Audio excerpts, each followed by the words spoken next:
Assalamualaikum warahmatullahi wabarakatuh. Semoga kalian selalu dalam keadaan sehat lahir batin dan semoga selalu dalam lindungan Allah Subhanahu wa taala. Amin amin ya rabbal alamin. Baginda Raja pulang ke istana dan langsung memerintahkan para prajuritnya menangkap Abu Nawas. Tetapi Abu Nawas telah hilang entah kemana karena ia tahu sedang diburu oleh prajurit kerajaan. Dan setelah ia tahu prajurit kerajaan sudah meninggalkan rumahnya, Abu Nawas baru berani pulang ke rumah. Suamiku, para prajurit kerajaan tadi pagi mencarimu. Ya istriku, ini urusan gawat. Aku baru saja menjual Sultan Harun al-Rasyid menjadi budak. Apa? Rajaku jadikan budak? Kenapa kau lakukan itu suamiku? Supaya dia tahu di negerinya ada praktek jual beli budak dan jadi budak itu sengsara. Sebenarnya maksudmu baik, tapi baginda marah. Buktinya para prajurit diperintahkan untuk menangkapmu. Menurutmu apa yang akan dilakukan Sultan Harun al-Rasyid kepadaku? Pasti kau akan dihukum berat. Gawat, aku akan mengerahkan ilmu yang kusimpan. Abu Nawas masuk ke dalam. Ia mengambil air wudu lalu mendirikan sholat 2 rakaat. Lalu berpesan kepada istrinya apa yang harus dikatakan bila baginda datang.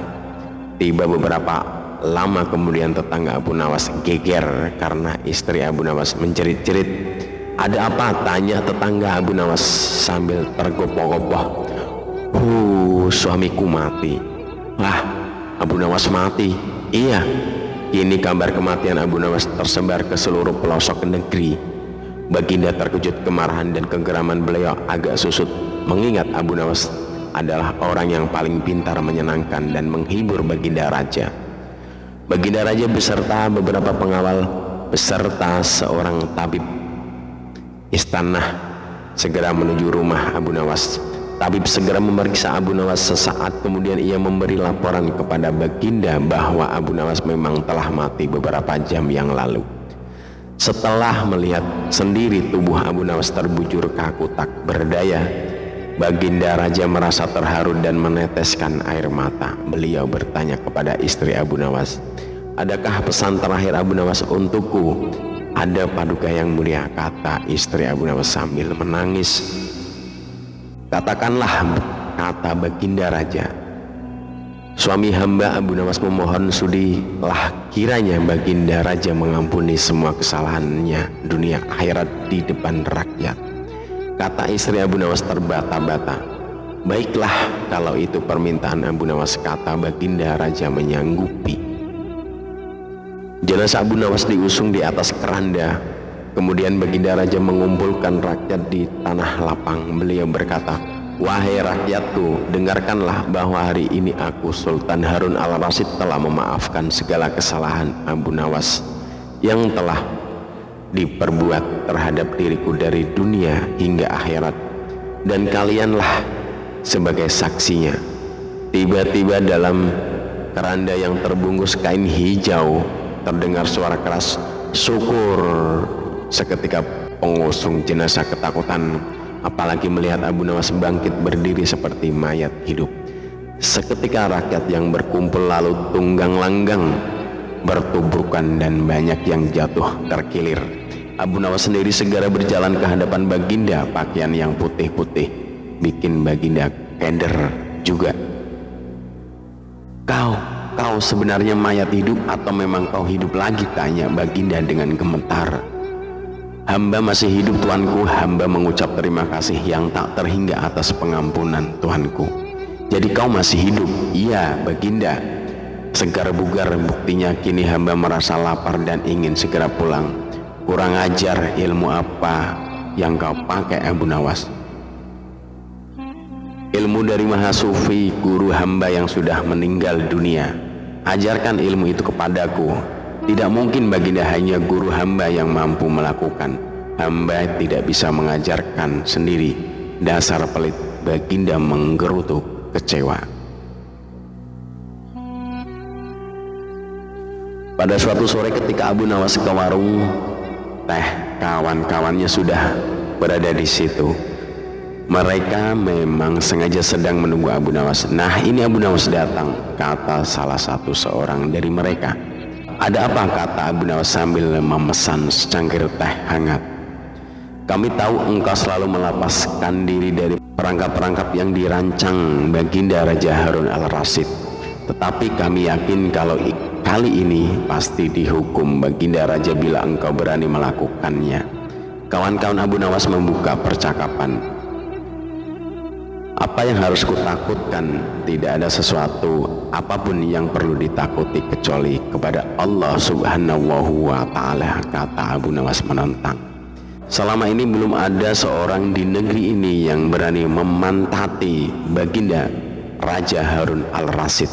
Bukankah begitu, hai Abu Nawas? Tanya kawan Abu Nawas. Tentu saja tidak ada yang berani melakukan hal itu, karena itu adalah pelecehan yang amat berat, hukumnya pasti dipancung, kata Abu Nawas memberitahu. Itulah yang ingin kami ketahui darimu, beranikah engkau melakukannya? Sudah kukatakan bahwa aku hanya takut kepada Allah Subhanahu wa Ta'ala saja. Sekarang apa taruhannya bila aku bersedia melakukannya? Abu Nawas ganti bertanya. 100 keping uang emas. Di samping itu Baginda harus tertawa tatkala engkau pantati, kata mereka. Abu Nawas pulang setelah menyanggupi tawaran yang amat berbahaya itu. Kawan-kawan Abu Nawas tidak yakin Abu Nawas sanggup membuat Baginda Raja tertawa, apalagi ketika dipantati. Katanya kali ini Abu Nawas harus berhadapan dengan Algojo, pemenggal kepala. Minggu depan Baginda Raja Harun al-Rasyid akan mengadakan jamuan kenegaraan.